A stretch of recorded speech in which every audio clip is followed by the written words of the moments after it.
That's the Wing Zone, 520 Mills Avenue in Greenville. Order online at wingzone.com.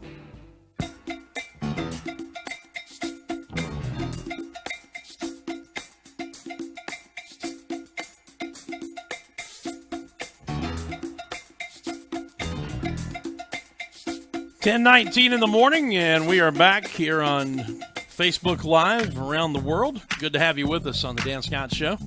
Dan, I love the music. You like that? Yeah. You remember that? Man, absolutely. Yeah. Can I tell you a quick story about this song? Yeah. This is Niko Medved, by the way. See, our high-tech graphics people have been right on top of that. This was the first commercial rap song by the Sugar Hill Gang. 1979, I believe.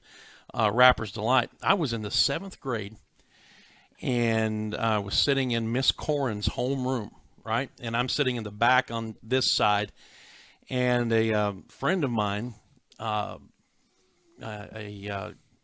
rest his soul, he's dead now. He went on to become a policeman in our hometown, Derry Page. And you remember this? I think you're old enough to remember it. You remember the flat black Radio Shack cassette players that only had the built-in speaker on the top? Yep. So he's sitting in the back. He's got one of those things, and he's just going to town like this. And I yelled across the room before homeroom started. I said, "Hey, Derry, what are you listening to?" He said, "Man, it's this new stuff called rap." And that's what he was listening to. I remember, again, like it was yesterday, too, as a kid, getting the first Run DMC album. As a kid when that first came out, too, and listening to that, and that just kind of, like you said, it all changed. And did you run out and get Adidas and everything? I don't. But that changed everything. Gosh, I'm getting old. But remember that like it was yesterday. Yeah. Now, I never became a huge fan of the genre, but that song at that time, I mean, that song, the full version is like 13 minutes, and all of us knew every word to it, even some of the words we're not supposed to know at that time. Absolutely, yeah. In any event, that's our music lesson for today. This is head coach Niko Medved of the Furman Paladins basketball team. For the first time this season, coming into a game riding a 2-game losing streak, your team has been very consistent this year in avoiding back-to-back losses until this last 2 games. Yeah, we have, and tough stretch we're in. And as we know, we talked about it, the league, boy, you just keep looking across, and every game's going to be tough. So many close games have been played all the way around the league. And so, yeah, we've dropped 2 on the road, and the one Saturday was a really, really hard-fought game by both teams. I mean, you got to give – sometimes as coaches, we never give the other team credit, right? We knew they were going to be, desperate for a win, and they were going to play hard at home, and we did too. And, we didn't quite execute the way we needed to, and weren't quite, he needed to be a little bit smarter in situations. But, hey, that happens, and everyone in our league is lost, and we've just got to regroup here and got a really tough challenge here tonight, but a great opportunity to try to find a way to get back on track. The one thing that you talked about after the game on Saturday at Wofford, and before you walked in the door, I had spent a little bit of time on it here at the beginning of the show, is you weren't happy with the way your team shared the basketball. The assist-to-basket ratio in that game was significantly down. Now, you never can expect to have every game like you did at Sanford, where at halftime you had 14 assists on 15 baskets. I don't know if I've ever seen that before. But you said you weren't happy with the way your team shared the basketball, and got an idea that maybe that message was going to be gotten across kind of loud and clear this week in practice. Yeah, I think that, you look at a team like Sanford, so, okay, we're being zoned. So a zone, the ball is going to go in and out and move, and a lot of your shots are going to be that way.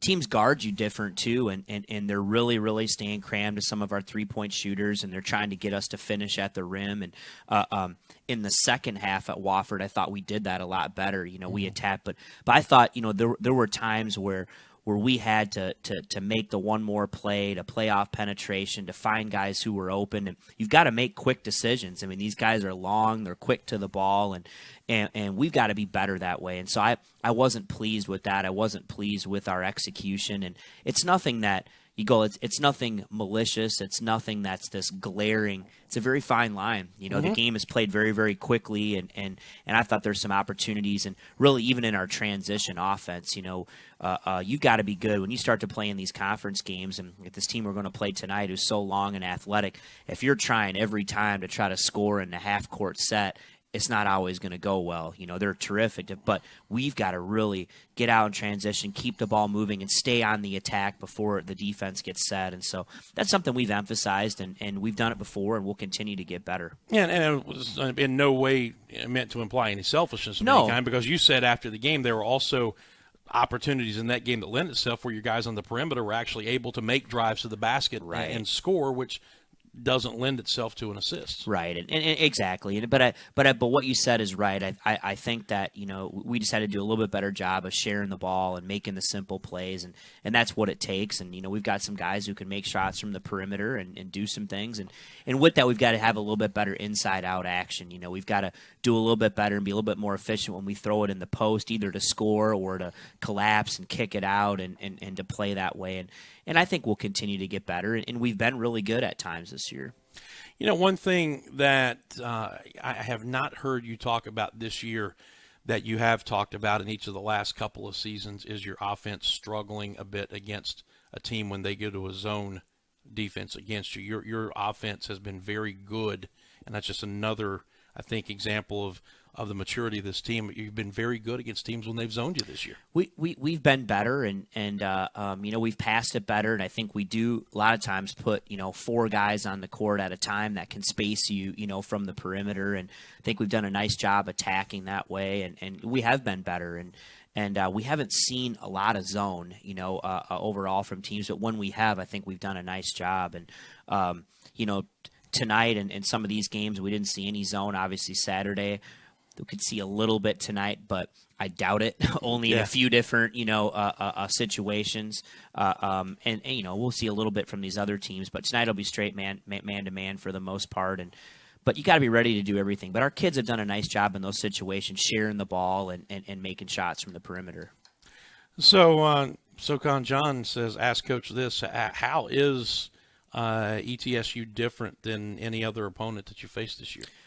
Well, I've said this before, and I mean, there's a lot of really good teams in the league, so it's not, but I think they're the best team in the league, and what I mean by that is I think they're the most athletic, they're the deepest, they have the best mix of depth on the interior and the perimeter, and what they're really doing is they're really playing defense. I mean, Coach Forbes has really got those kids playing hard, and you watch them play, and they're contesting shots, they're contesting passes, they keep running at you in waves with athletes. And I think, I don't have this right, but they're in the top 10 in the nation in turnovers for us, meaning turnover percentage. I mean, I think they were turning teams over almost 23% of their possessions, which is just terrific. And so I think they're a little bit deeper than they were last year, especially in the interior, and that just makes them difficult that way. So they're playing really, really hard, and they're playing at a high level.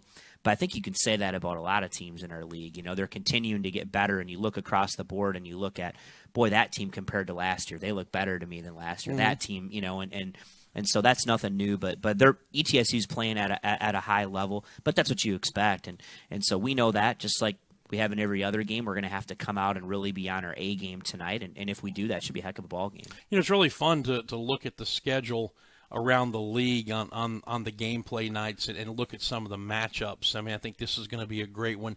And then you look up the road in Greensboro, you got Mercer and UNCG tonight. Those are two teams that continue to add to the depth of this league. Greensboro's better than I think anybody thought they would be. And just goes to highlight what we were talking about and have been talking about for weeks now. The quality of play and the depth of play in this league is just considerably better than it has been in the last 2 or 3 seasons. Yeah, the margin for error is very, very small. It doesn't take much to separation to go out and you said you lose a couple in a row or win 2 or 3 in a row. I mean, those things, you're going to see that throughout the season. And so it's been fun. It's going to be fun for the fans. I know that, competitive. It's not always fun for coaches, right? When every night out is a battle. But hey, that's what we live for. And I know it's a cliche, keep saying it, but that's why you just can't get 2 up, 2 down, and we're starting to get down the home stretch of the season, yes, but boy, it's amazing how, one good week or one bad week can completely change. You lose a few in a row and you feel, and all of a sudden you go on a little, win 3 out of 4, and you look back up at the standings and you're like, holy cow, everything has changed. You know what I mean? In a week or two. And I think that's what you're going to see as the season goes on. Somebody who sits here right now, it might look completely different in 10 days. And that's why you just got to keep your wits about you, and you win a few, you got to keep going on in the same thing. If you lose a few, you've got to keep your wits together and keep focusing and getting better. And with our team right now, kind of trying to readjust things, look at lineups a little bit, and but I really like my team, and I think we're going to be fine. Well, the readjustment, of course, comes because you're without Matt Rafferty, who has been coming off the bench all season after missing the first 2 games, recovering from the back surgery, and had just started really in the last 3 or 4 games looking like the kid who, as you said, led you in rebounding, led you in blocks. He was second in assists, steals. And he's a terrific defensive player. As a freshman big man last year, he was in all these stat categories. And I know they've not made an official long-term prognosis yet, but you've got to prepare as if you're not going to have him for a while, right? Yeah, I mean, I think you do, and so we know. You say this. We know what Matt means to the team. He's a terrific player. He does so many things that affect winning. He plays for it, but that's part of the game, and people go through these things and injuries, and it's never, when somebody goes down that's a key cog, it's never up to just one person to come in and that guy's going to replace. You're not just going to replace Matt. He's a unique player, but it's a combination of guys that continue to step up and do it that will make up for it. And we've got guys who are very, very capable of doing that, and some are younger guys, and they're going to continue to get better, and everybody's just got to pick up the slack, and they're capable of doing that, and gives you a little bit of different look on both sides of the floor, but that doesn't always happen overnight, right? It doesn't just, but I think that will happen, and guys will continue to grow, and no one should feel sorry for us. Feel sorry for Matt, but we'll be fine. Other teams will deal with injuries as well. Because your opponents, as you said, they're not going to feel sorry for you. Oh gosh, I mean that's the thing, and just like I always laugh at coaches, they come up before the game and they're like, "Good luck." It's like, you don't mean that. You don't want anyone to get hurt, but man, I hope you miss every shot. You turn it over. Right. You know what I mean? And this guy gets in foul trouble, and come on, we're all trying to win, but no, they won't feel sorry for you, lick, nor should they. I mean, this is sports. It's competitive. It's life, and we got really good guys on scholarship, and that's what it is. It's other guys' job to step up, and they will. You've got a lot of depth on this team. Where this hurts specifically is while you've got big man talent, it's young talent and it's coming talent. So does this cause you and your staff to look at it and say, okay, maybe at some times now we need to go a little smaller, a little faster, maybe change the lineup look a little bit? I think maybe, and I think, again, like as we look at things and guys play, maybe, yeah. And that stuff I think evolves a little bit as, you go on and guys will kind of evolve how things go. But yeah, I mean, it can, and with different lineups, different guys in different spots and all that. But yeah, I think some of that will evolve. And some of these younger guys, I mean, I could think of guys in particular that Jalen Williams, Trey Clark, Jeff Beans, Andrew Brown. I mean, all these guys, collectively are more than capable of starting to pick up the slack. And as they get more and more experience and play more and more, they're going to get better and better. And, Jeff Beans is going to come back and have a great end of the year. I've got no doubt in my mind. And that's what you do. But, yeah, maybe we'll retool a little bit, play a little bit smaller at times. And I think all those things will evolve, but we're definitely capable of going that way. And Jeff is a young man. You'd really love to see him have a breakout game. You've been talking about how teams here lately have been crowding you to try to take your three-point shot away. And I think he, maybe more than anybody, has been stifled by that. Yeah, I mean, you look at Jeff. He's such a dangerous shooter that teams game plan for him, right? And, Jeff, I'm going to be the first to say, Jeff's not a guy who's going to create his own shot. Other people create shots for him. And sure, we can do some screening action for him and all that stuff. But for the most part, he's a guy that when he's out there on the floor, the other teams are uber concerned about where he is. And, sometimes even if he's not getting shots, creating spacing, or the defense has to do different things when we run ball screens or other actions with him. And so, There's no question, and he's due, but he will. The season, you go through ebbs and flows, you go through ups and downs, and people don't just play lights out every game. And but he'll respond. Jeff Beans will be fine. And back to replacing Matt for just a moment. I kind of look at it like a baseball manager who doesn't have a one guy that's going to be a starting left fielder all season long. He's going to platoon. He's going to play one guy against lefties, one guy against righties, and then you put all the numbers together and hope that they look like a good, solid single left fielder. It's kind of the same thing when replacing a guy like this who goes down. If it takes 2 or 3 guys to do the job, but if you put those numbers together, is that?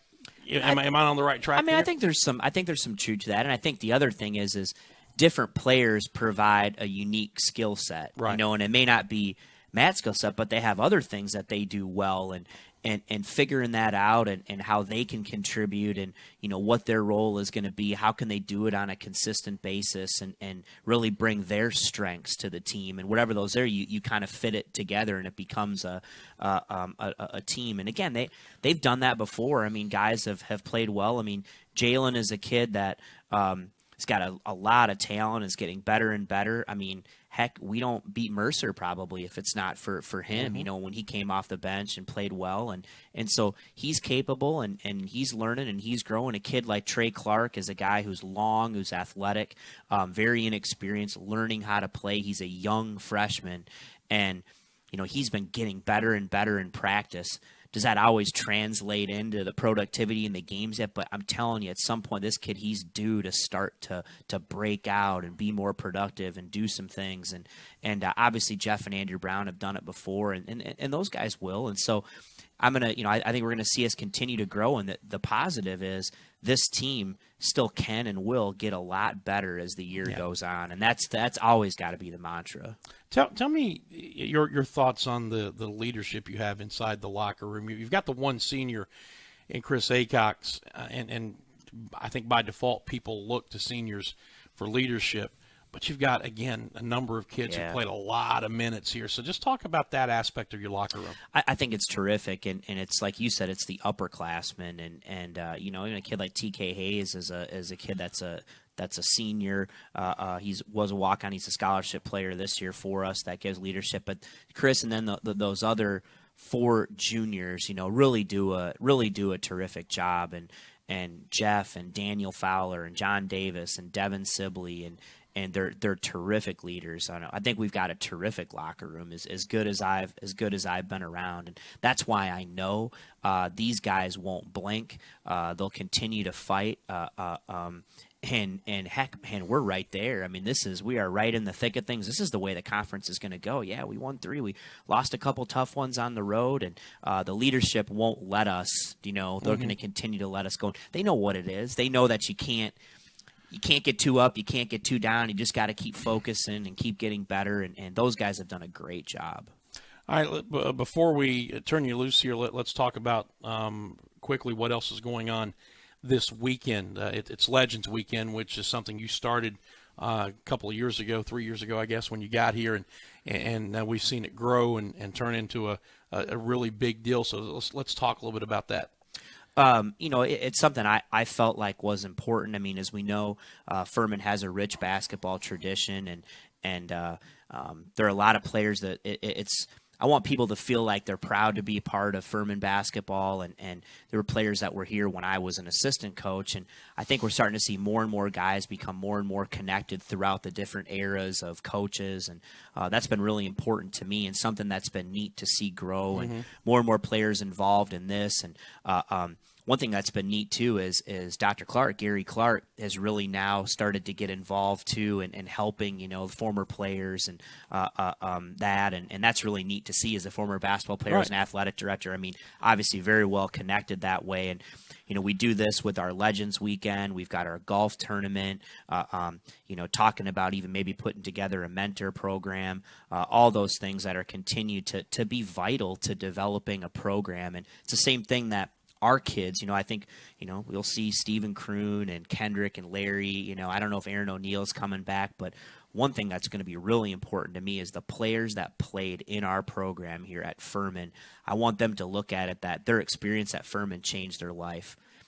Take out wins and losses. I hope that it happens that way, but that they grew, they became young men, they got a phenomenal degree, they made lifelong relationships and connections that are going to last a lifetime, and that they feel that they want to come back, that they want to be a part of it, and that's something that, to be brutally honest, has been lacking in the basketball program, and that's something that's so important to me and is vital if you're going to build a program long term. And so I think we're starting to move in that direction, and that's been fun. So we'll do that this weekend. I haven't looked at the final numbers, but we'll have a nice turnout here and of guys that will come, and we'll do a social Friday night. Those guys come to our shoot around and come to the game, and it's a neat deal, and hopefully one we can continue to grow. And they'll be honored at halftime, yes. recognized at halftime, which is always a very cool thing to see. And you see recent graduates, and you may see some guys who names are hanging up in the rafters from many, many years ago. Without question, and I think that's neat, and it's been fun for all of them. What I think is neat, too, is to really try to get some of these younger guys, back involved and connected, and that's been fun to see those guys come back, too, and I think I joked, Steven Kroon's already coming to Legends Weekend. I don't know about,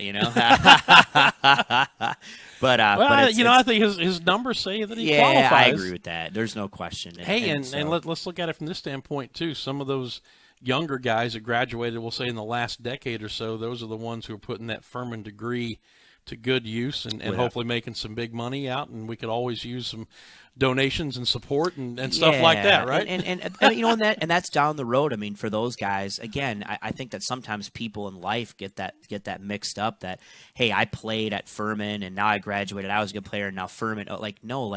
You need to give back. Like, you had an amazing opportunity there that it provided you, and it's perspective and knowing that what can I do to get, and that's money, but it's not always money. It's just, it's supporting, it's being around, it's maybe you come in and you're talking to a younger player, just simply showing up at the weekend and supporting and coming to the games is huge. It'll be a fun weekend. That'll all take place on Saturday. Of course, we've got to get through tonight first. East Tennessee State 11-game home conference winning streak on the line, and as you told me prior to us going on, this is the fourth game in what you felt like, looking at the schedule, was going to be the toughest 4-game stretch that we have on the schedule this year. So if you get this one, you'll finish that 2-2. But I know it's going to take a lot to do it, a lot, obviously, from on-court performance, and we need a big crowd at Timmons tonight. Yeah, I think we'll have a nice crowd tonight. All the students are back, and I think we'll have a good student turnout and fans, hopefully faculty, staff. I mean, everyone. And we do. We need to now build on what we did last year and make Timmons, a great home court the rest of the way here in conference play. And I know we can do that. And one game at a time. They're all going to be really, really tough. This is our next challenge. Obviously, this is a really good team, but one that, we come and we bring our game tonight. It should be a great ball game and find a way to win. 7:00, right? Be there. Cheer. Let's do it. That is head coach Niko Medved. Thank you, sir. We will take a break, come back, and have the final segment of the show right after this. Don't go away. One visit